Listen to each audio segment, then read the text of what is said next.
Welcome to McPlum, simple solutions served daily. In this video, I will explain how to make bricks yourself. First, let's gather our essential materials. You will need a good source of clay, some sand, and plenty of water. Additionally, a sturdy mold is crucial for shaping your bricks. You can easily construct a basic mold from 4 pieces of wood, ensuring it is robust enough to withstand repeated use.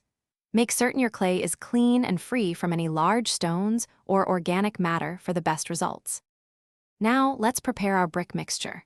A good ratio to aim for is 3 parts clay to 1 part sand. This combination provides excellent strength and durability for your finished bricks. Begin adding water slowly, mixing continuously until you achieve a thick, dough-like consistency that holds its shape well. It's important to knead the mixture thoroughly, much like bread dough, to eliminate any air pockets and ensure a perfectly uniform material throughout. With your mixture ready, it's time to mold your bricks. Firmly press the clay and sand mixture into your mold, ensuring it fills all corners completely.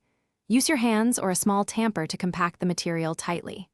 Next, take a straight edge or a trowel and level off the top surface, removing any excess material. Finally, carefully invert the mold and gently tap it to release your freshly formed, wet brick, preserving its perfect shape.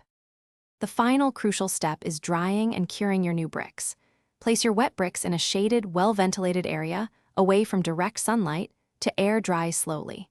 This process can take several days or even a few weeks, depending on your climate. Remember to turn the bricks periodically to ensure even drying on all sides, which helps prevent cracking. For maximum strength and water resistance, you might consider firing the fully dried bricks in a kiln. Thanks for watching, stay juicy, and subscribe.